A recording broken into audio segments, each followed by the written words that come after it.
സാറേ, ഈ തഹാവൂർ ഹുസൈൻ റാണ കൊച്ചിയിൽ വന്നപ്പോൾ KP സാബർ എന്നൊരാളെ കണ്ടു എന്നാണ് ഇപ്പോൾ പുറത്തു വരുന്ന വിവരം. ഈ KP സാബർ ആരാണ്? അയാൾ എവിടെയാണ്? ഈ KP സാബർ ഈ ആലുവ ഭാഗത്ത് നിന്നുള്ള ആളാണ് എന്നാണ് വിശ്വാസം. അയാൾ ഇപ്പോൾ പാകിസ്ഥാനിലാണ് എന്നാണ് എന്നേക്കുള്ള വിവരം. ലഷ്കർ എ തൈബയുടെ ഒരു ഭീകരൻ ആണ്. പ്രവർത്തകൻ എന്നൊന്നും പറഞ്ഞാൽ ശരിയാവില്ല അത്. കാരണം ഈ KP സാബറും ഈ തഹൂർ റാണയും മറ്റേ തഹൂർ റാണ മറൈൻ ഡ്രൈവിലെ ടാജിലാണ് താമസിച്ചത് 2 ദിവസം. അപ്പോൾ ഈ മറ്റേ റാണ കൊച്ചിയിൽ താമസിക്കുന്നതും ഈ KP സാബർ കൊച്ചി വിടുന്നതും ചെറിയ വ്യത്യാസത്തിലാണ്, 4-5 ദിവസത്തിന്റെ വ്യത്യാസത്തിലാണ്. അപ്പോൾ അവർ തമ്മിൽ കൂടിക്കാഴ്ച നടത്തി കാണും എന്നുള്ളതാണ് അമേരിക്കയിലെ FBI ഈ റാണയും ഹെഡ്ലിയൊക്കെ ചോദ്യം ചെയ്ത രേഖകളിലും NIA രേഖകളിലും ഉള്ളത്. FBI രേഖകളിലും NIA രേഖകളിലും KP സാബറിൻ്റെ പേരുണ്ട്. KP സാബർ ആരാണെന്ന് വെച്ച് കഴിഞ്ഞാൽ കേരളത്തിൽ നിന്ന് 5 പേരെ ലഷ്കർ എ തൈബയിലേക്ക് റിക്രൂട്ട് ചെയ്തിട്ട് കശ്മീരിലേക്ക് കൊണ്ടുപോയി. 5 പേര്. അവിടെ ചെന്നിട്ട് കശ്മീരിൽ നിന്ന് അതിർത്തി കടന്ന് പാകിസ്ഥാനിലെത്തി ലഷ്കർ എ ക്യാമ്പിലേക്ക് പോകാനായിരുന്നു പരിപാടി. പക്ഷെ അവിടെ വച്ചിട്ട് കശ്മീരിൽ വെച്ചിട്ട് ഇവർ പിടിയിലായി 5 പേര്. ഏറ്റുമുട്ടലിൽ, നമ്മുടെ സേനയുമായിട്ടുള്ള ഏറ്റുമുട്ടലിൽ 4 പേര് കൊല്ലപ്പെട്ടു. ഒരാൾ മാത്രം, ജബ്ബാർ എന്ന് പറഞ്ഞ ആൾ മാത്രം അതിൽ നിന്ന് രക്ഷപ്പെട്ടു. അപ്പോൾ അങ്ങനെ കേരളത്തിൽ നിന്ന് ലഷ്കർ എ തൈബയിലേക്ക് ആളുകളെ റിക്രൂട്ട് ചെയ്തിരുന്ന ആളാണ് KP സാബർ. അപ്പോൾ KP സാബറും റാണയും തമ്മിൽ ഈ കൊച്ചിയിലുണ്ടായിരുന്ന സമയത്ത് കൂടിക്കാഴ്ച നടത്തിയിരുന്നു എന്നാണ് അമേരിക്കയിലെ FBIയുടെ രേഖകളിലും NIAയുടെ രേഖകളിലും ഉള്ളത്. ഇനി കുറച്ചുകൂടി നമുക്കിത് വിശദമായിട്ട് നോക്കാം. ഈ 2008-ലാണല്ലോ ഈ സംഭവങ്ങൾ. 2008 ബംഗളൂരു സ്ഫോടന പരമ്പരയിലും കേരളത്തിലെ ടെറർ പ്ലോട്ട് എന്നാണ് ഈ പറഞ്ഞ സംഭവത്തിന്. ലഷ്കർ എ തൈബയിലേക്ക് ഇവിടെ ആളുകളെ റിക്രൂട്ട് ചെയ്ത് മറ്റേ പാകിസ്ഥാനിലേക്ക് പോകുന്ന ഈ സാബറിൻ്റെ പരിപാടിയില്ലേ, അതിന് കേരള ടെറർ പ്ലോട്ട് എന്നാണ് ഈ രേഖകളിൽ പറഞ്ഞിരിക്കുന്നത്, FBIയുടെയും NIAയുടെയും. അപ്പോൾ ബംഗളൂരു സ്ഫോടന പരമ്പര 2008, പിന്നെ ഈ കേരള ടെറർ പ്ലോട്ട്, ഇതിൽ രണ്ടിലും ഈ റാണയ്ക്ക് ബന്ധമുണ്ട് എന്നുള്ളതാണ് കണ്ടെത്തിയിട്ടുള്ളത്. അപ്പോൾ തെക്കേ ഇന്ത്യയിൽ LETA, അതായത് ലഷ്കർ എ തൈബയെ വളർത്തുക എന്നുള്ള പദ്ധതിയുടെ ഭാഗമായിട്ട് നടന്നിരുന്ന ആളുകളുമായിട്ട് റാണയ്ക്ക് ബന്ധം വന്നു. അത് മുംബൈ സ്ഫോടന കാലത്ത് തെക്കേ ഇന്ത്യയിൽ ഈ ലഷ്കർ എ തൈബ ഓപ്പറേഷൻസ് നടത്തിയിരുന്ന ആളുകളുമൊക്കെ ആയിട്ട് അത്യാവശ്യം ബന്ധവും പരിചയമൊക്കെ ഉള്ള ആളാണെന്നുള്ളതാണ് രേഖകളിൽ. 2008 ജൂലൈ 25 അപ്പോഴാണ് ഈ മറ്റേ ബാംഗ്ലൂർ പരമ്പരകൾ നടക്കുന്നത്. അപ്പോൾ കോടതി രേഖകളിലും ഇപ്പോൾ അമേരിക്കയിൽ ഈ കാര്യങ്ങൾ വന്നിട്ടുണ്ട്. കാരണം ഹെഡ്ലിയെ 35 കൊല്ലത്തേക്ക് ശിക്ഷിച്ച കാര്യങ്ങൾ, ഹെഡ്ലി റാണയെ പറ്റി പറഞ്ഞ കാര്യങ്ങൾ, റാണ ഏജൻസികളോട് പറഞ്ഞ കാര്യങ്ങൾ, അത് വെച്ചിട്ട് നമ്മൾ പറയുന്ന കാര്യങ്ങളാണ്. ഗൾഫിലെ ലഷ്കറിൻ്റെ കമാൻഡർ വാലി, അയാൾക്ക് ഒരു പേരല്ല ഉള്ളത്. ഈ വാലി, റഹാൻ, അബ്ദുൾ അസീസ്, റഷീദ് അബ്ദുള്ള, ഇതൊക്കെ ഒരാളുടെ പേരുകളാണ്. പക്ഷേ രേഖകളിൽ തുടർച്ചയായിട്ട് പരാമർശിക്കുമ്പോൾ അയാളെ വാലി എന്നാണ് പരാമർശിക്കുന്നത്. പാകിസ്ഥാൻ പൗരനാണ് അയാൾ. ബംഗളൂർ സ്ഫോടന കേസിൽ, NIAയുടെ സ്ഫോടന കേസിൽ പ്രതിയാണ് വാലി, പാകിസ്ഥാൻ പൗരൻ.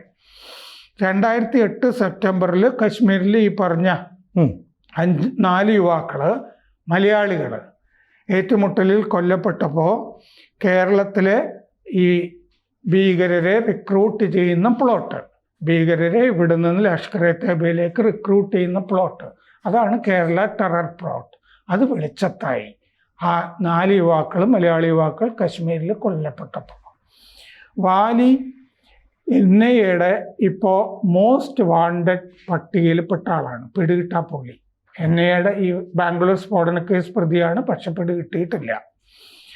ഈ മുംബൈ സ്ഫോടന കേസ് സംബന്ധിച്ച ഡോസിയർ ഇന്ത്യ പാകിസ്ഥാന് 2010 കൈമാറിയിരുന്നു. അവിടുന്ന് ആളുകളെ വിട്ടുകിട്ടണം എന്ന് പറഞ്ഞ് നമ്മൾ തെളിവങ്ങോട് കൊടുക്കുന്നുണ്ടല്ലോ. അതിൽ ഈ വാലിയെ പറ്റി പറഞ്ഞിട്ടുണ്ട്. മുംബൈ ആക്രമണം നടത്താനുള്ള ലഷ്കർ എ തൈബയുടെ ക്യാമ്പ് ഉണ്ടല്ലോ, ആസൂത്രണം ചെയ്യുന്ന ആ ക്യാമ്പിൽ ഇയാളുണ്ടായിരുന്നു എന്ന് NIA പറഞ്ഞിട്ടുണ്ട്, പാകിസ്ഥാനെ അറിയിച്ചിട്ടുമുണ്ട്. ബംഗളൂരു സ്ഫോടന പരമ്പരയെ പറ്റിയിട്ടുള്ള കണ്ടെത്തലുകളിലും വാലിയുടെ പേരുണ്ട്. പ്രതികൾക്ക് ബംഗ്ലാദേശിൽ സംരക്ഷണം ഒരുക്കിയത് വാലി. അതായത് മുംബൈ സ്ഫോടന കേസ് പ്രതികൾ ഇവിടെ നിന്ന്, ബാംഗ്ലൂർ സ്ഫോടന കേസ് പ്രതികൾ ഇവിടെ നിന്നൊക്കെ രക്ഷപ്പെടുമ്പോൾ അവർക്ക് സംരക്ഷണം പാകിസ്ഥാനിൽ ഒരുക്കിയിരുന്നത് ഈ വാലിയാണ്. ലഷ്കർ എ തൈബയുടെ കമാൻഡർ ആണ് എന്ന് രേഖകളിലുണ്ട്. 2008 നവംബർ 14 മുതൽ 21 വരെ ആണ് റാണ 4 നഗരങ്ങൾ പര്യടനം നടത്തുന്നത്, സന്ദർശിക്കുന്നത്. 2008 നവംബർ 14 മുതൽ 21 വരെ ഡൽഹി, കൊച്ചി, അഹമ്മദാബാദ്, മുംബൈ. ഈ തീയതി കൃത്യമായിട്ട് കിട്ടുന്നത് എന്താന്ന് വെച്ച് കഴിഞ്ഞാൽ അയാൾ പ്രധാനപ്പെട്ട പത്രങ്ങളിൽ അയാളുടെ റിക്രൂട്ട്മെന്റ് ഏജൻസിയിലേക്ക് യുവാക്കളെ റിക്രൂട്ട് ചെയ്യുന്ന പരസ്യം കൊടുത്തിരുന്നു. ആളുകൾ ആവശ്യമുണ്ടെന്ന് പറഞ്ഞിട്ട് അയാളുടെ ഏജൻസിയിലേക്ക്. മുംബൈയിൽ അയാൾക്ക് ഏജൻസി ഉണ്ട്, കനേഡിയൻ പൗരനാണെങ്കിലും മുംബൈയിലെ ഏജൻസിയൊക്കെ ഉണ്ട് ഇതിൻ്റെ. അപ്പോൾ അതിൽ റിക്രൂട്ട് ചെയ്യാനായിട്ട് പരസ്യം കൊടുത്തിരുന്നു. അതിലേക്ക് റിക്രൂട്ട് ചെയ്യുക എന്ന് പറഞ്ഞാൽ എന്തിലേക്ക് റിക്രൂട്ട് ചെയ്യണം? ലഷ്കർ എ തൈബയിലേക്ക് റിക്രൂട്ട് ചെയ്യുന്നതാണ്. ആ പരസ്യമൊക്കെ അവൈലബിൾ ആണ്. അപ്പോൾ പഴയ മുൻ പാകിസ്ഥാൻ സൈനിക ഓപ്പറേറ്റീവ് അബ്ദുർ റഹ്മാൻ ഹാഷിം സയീദ് അഥവാ പാഷ, അങ്ങനൊരു കഥാപാത്രമുണ്ട്. ഇനി പാഷ നമ്മൾ പറയും. ഈ പാഷയ്ക്ക് വാലിയുമായി ബന്ധമുണ്ട്. ഈ പറഞ്ഞ ലഷ്കർ എ തൈബയുടെ കമാൻഡർ വാലിയുമായിട്ട് മുൻ പാക് സൈനിക ഓപ്പറേറ്റീവ് പാഷയ്ക്ക് ബന്ധമുണ്ട്. ഈ പാഷയ്ക്ക് വാലിയുമായിട്ടും ബന്ധം. അപ്പോൾ FBI federal bureau of investigation, അമേരിക്കയുടെ ആ രേഖകളിൽ പറഞ്ഞിട്ടുണ്ട് റാണ ദുബായിൽ 2008 നവംബറിൽ പാഷയോടൊപ്പം താമസിച്ചു. മുംബൈ ആക്രമണത്തിന് തൊട്ട് മുമ്പാണ് ആ താമസം. അപ്പോൾ പാഷ പറഞ്ഞു, നിങ്ങൾ ഇനി മുംബൈയിലേക്കുള്ള യാത്ര റദ്ദാക്കണം, അങ്ങോട്ട് പോണ്ട, ആക്രമണം ഏത് സമയത്തും നടക്കും, ഞങ്ങളത് ആസൂത്രണം ചെയ്തു കഴിഞ്ഞു എന്ന് റാണയോട് പറഞ്ഞു. പാഷയുടെ കൂടെ താമസിച്ചിട്ടുണ്ട്, പാഷ റാണയുടെ കൂടെയും താമസിച്ചിട്ടുണ്ട്. 2 പ്രോസസ്സും നടന്നിട്ടുണ്ട്. അമേരിക്കയുടെ അറ്റോർണി കോടതിയിൽ റാണയെ അറസ്റ്റ് ചെയ്ത ശേഷം 2009 ഈ കാര്യം കോടതിയിൽ പറഞ്ഞിട്ടുണ്ട്. ഈ പാഷയുടെ കൂടെ താമസിച്ചത് ദുബായിൽ. പാഷ ഇന്ത്യയിൽ ISIയുമായി ബന്ധമുള്ള ഇന്ത്യ മുജാഹിദ്ദീൻ ഗ്രൂപ്പുമായി ബന്ധപ്പെട്ടിരുന്ന ആള്. ഇന്ത്യൻ മുജാഹിദ്ദീൻ ഗ്രൂപ്പുമായി ബന്ധപ്പെട്ടിരുന്നു. പാഷയ്ക്ക് ബംഗളൂരു സ്ഫോടന കേസ്, കേരള ടെറർ പ്ലോട്ട്, ഈ 2ലെയും പ്രതികൾക്ക് സംരക്ഷണം ഒരുക്കിയ അതുമായിട്ടും ബന്ധമുണ്ട് പാഷയ്ക്ക് പാകിസ്ഥാനിൽ. കർണാടക കേരള പോലീസിന് ഈ മുൻ ഗൾഫ് ലഷ്കർ മധ്യസ്ഥൻ സർഫറാസ് നവാസ് കുറേ വിവരങ്ങൾ കൊടുത്തിരുന്നു. സർഫറാസ് നവാസിനെ 2009 ഒമാനിൽ നിന്ന് ഇന്ത്യക്ക് കൈമാറി കിട്ടിയതാണ്. സർഫറാസ് നവാസ് എന്ന് പറഞ്ഞ ഒരാളെ ഒമാനിൽ നിന്ന് 2009 ഈ മുംബൈ സ്ഫോടനമൊക്കെ നടന്നു കഴിഞ്ഞപ്പോൾ നമ്മൾ ഡിപ്പോർട്ട് ചെയ്ത് വാങ്ങുന്നു ഇങ്ങോട്ട്. അപ്പോൾ സർഫറാസ് നവാസിൽ നിന്ന് കേരള പോലീസും ചോദ്യം ചെയ്തിരുന്നു സർഫറാസ് നവാസിനെ. അപ്പോൾ അയാൾ ഒരുപാട് വിവരങ്ങൾ കൈമാറിയിരുന്നു. 2009 ഒമാനിൽ നിന്ന് അയാളെ ഡിപ്പോർട്ട് ചെയ്തു എന്ന് പറഞ്ഞല്ലോ. അയാൾ പറഞ്ഞു പ്രധാനപ്പെട്ട ഒരു ലഷ്കർ എ തൈബ യോഗം 2008 നവംബർ ആദ്യവാരം ദുബായിൽ നടന്നു. അതെന്തിനാന്ന് വെച്ചാൽ 4 കേരള യുവാക്കൾ കൊല്ലപ്പെട്ട ശേഷമാണ് അത് നടക്കുന്നത്. ലഷ്കർ ക്യാമ്പിലേക്ക് പോകുമ്പോഴാണ് ആ 4 യുവാക്കൾ കൊല്ലപ്പെട്ടതെന്ന് ഞാൻ നേരത്തെ പറഞ്ഞല്ലോ. അപ്പോൾ ആ 4 യുവാക്കൾ, മലയാളി യുവാക്കൾ, അബ്ദുൾ റഹീം, മുഹമ്മദ് ഫയാസ്, മുഹമ്മദ് ഫായിസ്, മുഹമ്മദ് യാസിൻ. ഇതാണ് 4 മലയാളി യുവാക്കൾ. ഇവരെ കശ്മീരിലേക്ക് നയിച്ചത് KP സാബിർ എന്ന് പറഞ്ഞ ഈ ആളാണ്. ഇതാണ് ഈ സാബിർ. റാണ ഇവിടെ താജിൽ കണ്ടു എന്ന് പറയുന്ന ആള്. KP സാബിറിന് അയ്യൂബ് എന്നും പേരുണ്ട്.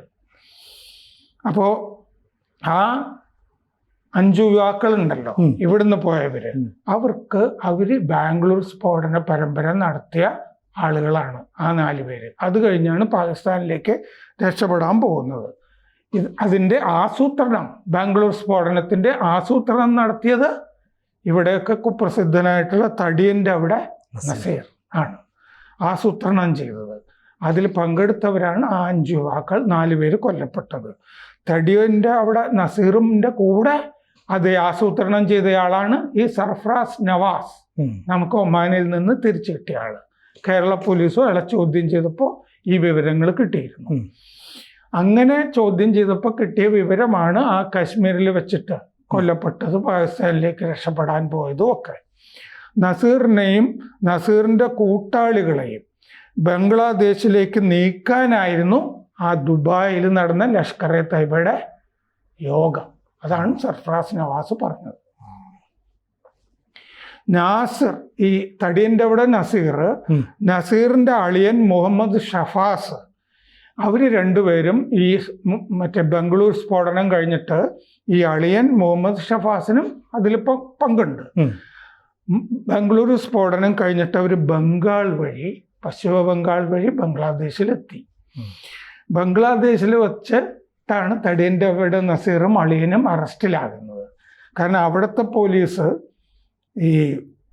ഇവരെ അറസ്റ്റ് ചെയ്തു, പിടികൂടി. മുബാഷിർ സയ്യിദ്, ലഷ്കർ-എ തയ്യബയുടെ അവിടുത്തെ ഭീകരൻ, ബംഗ്ലാദേശിലെ മുബാഷിർ സയ്യിദ്, അയാളാണ് തടിയൻ്റെ അവിടെ നസീറിനും അളിയനും അവിടെ അഭയം കൊടുത്തത് ബംഗ്ലാദേശിലെ. 2 പേരെയും 2009 നവംബറിൽ ബംഗ്ലാദേശ് പോലീസ് പിടിച്ചു. എന്നിട്ടാണ് നമുക്ക് കൈമാറുന്നത്. നമുക്ക് തടിയൻ്റെ അവിടെ നസീറിനെ കിട്ടുന്നത് അങ്ങനെയാണ്. അപ്പോൾ KP സാബിറുമായിട്ടാണ് റാണയ്ക്ക് വലിയ ബന്ധം ഉള്ളത്. സാബിർ ഗൾഫിലേക്ക് രക്ഷപ്പെടുന്ന സമയത്താണ് റാണ കൊച്ചിയിലെത്തുന്നത്. ഫസ്റ്റ് വേൾഡ് ഇമിഗ്രേഷൻ എന്നാണ് റാണയുടെ സ്ഥാപനത്തിൻ്റെ പേര്. അതിൻ്റെ പരസ്യത്തിൽ നിന്നാണ് ഈ തീയതികളൊക്കെ ഏതാണ്ട് വെരിഫൈ ചെയ്ത് കിട്ടുന്നത് അന്വേഷണ ഏജൻസികൾക്ക്. 2008 നവംബർ 16 റാണ കൊച്ചിയിൽ താമസിക്കുന്നത്. അയാളുടെ ഭാര്യ സംറാസ് റാണ അക്തർ കൂടെ ഉണ്ടായിരുന്നു. റാണയുടെ ഭാര്യ സംറാസ് റാണ അക്തർ അയാളുടെ കൂടെ ഉണ്ടായിരുന്നു. മറ്റേ താജിലാണ് താമസിച്ചത്. 13 നമ്പറുകളിലേക്ക് റാണ അവിടെ നിന്ന് വിളിച്ചു. അതെ. അപ്പൊ അതിലൊന്ന് KP സാബിർ എന്നുള്ള ധാരണ അന്വേഷണ ഏജൻസികൾക്ക് കാണും. അതെ. സാബിർ മുംബൈ വഴി വ്യാജ പാസ്പോർട്ടിലാണ് ഇന്ത്യ വിടുന്നത്. വേറൊരാളുടെ പാസ്പോർട്ടിലാണ് ഇന്ത്യ വിടുന്നത്. അത് 2008 നവംബർ 21 റാണ കൊച്ചിയിൽ വരുന്നത് നവംബർ 16. KP സാബിർ ഇന്ത്യ വിടുന്നത് നവംബർ 21, 5 ദിവസം കഴിഞ്ഞിട്ടാണ്. അപ്പോൾ ഇവിടെ കൂടിക്കാഴ്ചക്കുള്ള സാധ്യതയും സമയവും ഉണ്ട്. ഷമീർ അലി കുട്ടി എന്ന ആളുടെ പാസ്പോർട്ടിലാണ് KP സാബിർ ഇന്ത്യ വിട്ടത്. ഈ ഷമീർ അലിക്കുട്ടിയെ പോലീസ് അന്വേഷിച്ച് കണ്ടുപിടിച്ചു. അയാളൊരു ദിവസ വേതനത്തിന് പണിയെടുക്കുന്ന ഒരു കൂലിപ്പണിക്കാരനാണ്, സാധാരണക്കാരനാണ്. അയാളുടെ പാസ്പോർട്ട് കാണാതെ പോയി എന്നാണ് അയാൾ പോലീസിനോട് പറഞ്ഞത്. പക്ഷേ ഇയാൾ ഈ കൂലിപ്പണിക്കാരൻ്റെ പേരിൽ തന്നെ, ഷമീർ അലിക്കുട്ടിയുടെ പേരിൽ തന്നെ നസീർ, തടിയൻ്റെ അവിടെ നസീർ സിം കാർഡ് എടുത്ത് ഉപയോഗിച്ചിരുന്നു. അങ്ങനെയും കണ്ടെത്തിയിട്ടുണ്ട്. തടിയൻ്റെ അവിടെ നസീർ, KP സാബിർ, ഷമീർ, ഈ റാണ, ഇതൊക്കെ തമ്മിലൊരു ലിങ്ക് വരുന്നുണ്ട്. അങ്ങനെ 2003 പാസ്പോർട്ട് പോയെന്ന് ഈ അലിക്കുട്ടി പോലീസിന് മൊഴി കൊടുത്തു. കേരള പോലീസ് അന്വേഷിച്ച് കണ്ടുപിടിച്ചപ്പോൾ. അപ്പോൾ വാലിയാണ് ഈ KP സാബിറിനെ രക്ഷപ്പെടുത്തിയത്. നേരത്തെ നമ്മൾ വാലിയുടെ കാര്യം പറഞ്ഞല്ലോ, ലഷ്കർ-എ തയ്യബയുടെ പാകിസ്ഥാനിലെ കമാൻഡർ, അയാളാണ് രക്ഷപ്പെടുത്തുന്നത്. NIA വാലിയുടെ പേര് കേരള ടെറർ മറ്റേ പ്ലോട്ട് ഉണ്ടല്ലോ കാശ്മീരിലെ, ആ. അതിൽ വാലിയുടെ പേര് NIA കേസിൽ ഉണ്ട്, വാലിയുടെ പേരുണ്ട്. സാബിർ പാകിസ്ഥാനിലാണ് എന്ന് ഇപ്പോൾ NIAക്ക് വിവരമുണ്ട്. അതെങ്ങനെയെന്ന് വെച്ചാൽ 2016 UAE ഈ സാബിറിൻ്റെ സഹപ്രവർത്തകൻ KA അനൂപിനെ ഡിപ്പോർട്ട് ചെയ്തു, ഇന്ത്യക്ക് കൈമാറി. KA അനൂപ്, ഈ സാബിറിൻ്റെ സഹപ്രവർത്തകനെ അനൂപാണ് സാബിർ പാകിസ്ഥാനിലാണ് ഇപ്പോൾ വിവരം കൊടുത്തിട്ടുണ്ട്. വെളിപ്പെടുത്തിയിട്ടുള്ളത്. സാബിറാണ് ഈ 5 യുവാക്കളെ കൊണ്ടുപോയത്. സെപ്റ്റംബറിലാണ് കൊണ്ടുപോയത്. നവംബറിലാണ് മറ്റേ റാണയൊക്കെ വരുന്നത്. പരിശീലനത്തിന് LETക്ക് കൈമാറുക ആണ് ചെയ്തത്, ലഷ്കർ-ഇ-തയ്യബയ്ക്ക്. അപ്പോഴാണ് ആ അതിർത്തി കടക്കാനുള്ള ശ്രമത്തിൻ്റെ ഇടയിൽ കൊല്ലപ്പെടുന്നത് കശ്മീരിൽ. 5-ാമൻ അബ്ദുൾ ജബ്ബാർ രക്ഷപ്പെട്ടു. മറ്റേ 4 പേരുടെ പേര് പറഞ്ഞല്ലോ. അയാളെ പോലീസ് അറസ്റ്റ് ചെയ്തു, അബ്ദുൾ ജബ്ബാറിനെ. അപ്പോൾ അയാളിൽ നിന്ന് വിവരങ്ങളൊക്കെ കിട്ടി. ഇങ്ങനെ ആണ് ആ ജബ്ബാറിനെ അറസ്റ്റ് ചെയ്തപ്പോഴാണ് ഈ ലഷ്കർ-ഇ-തയ്യബ തെക്കേ ഇന്ത്യയിൽ വേരുറപ്പിച്ചിരിക്കുന്നു എന്നുള്ള വിവരങ്ങൾ കിട്ടുന്നത്. അപ്പോൾ റാണ എത്രമാത്രം ചില മലയാളികളുമായി ബന്ധപ്പെട്ടിരിക്കുന്നു എന്നുള്ളത് രേഖകളിൽ നിന്ന് വ്യക്തമാണ്. അപ്പോൾ കൊച്ചിയിൽ ഈ 13 പേരുമായിട്ട് ബന്ധപ്പെട്ടതിൻ്റെ വിവരങ്ങൾ ഉടനെ പുറത്തു വരുമെന്ന് പ്രതീക്ഷിക്കാം അല്ലേ? അതെന്താന്ന് വെച്ചാൽ ഇനി വേറൊരാളെ കൂടെ ഇരുത്തി ചോദ്യം ചെയ്യാൻ പോകുന്നുണ്ടല്ലോ, അത് നമുക്ക് വേറൊരു ചർച്ച ചെയ്യാം. കൂടുതൽ വാർത്തകളും വിശേഷങ്ങളും നിങ്ങളിലേക്ക് എത്താൻ ABC മലയാളം സബ്സ്ക്രൈബ് ചെയ്യുക, ബെൽ ബട്ടണും അമർത്തുക.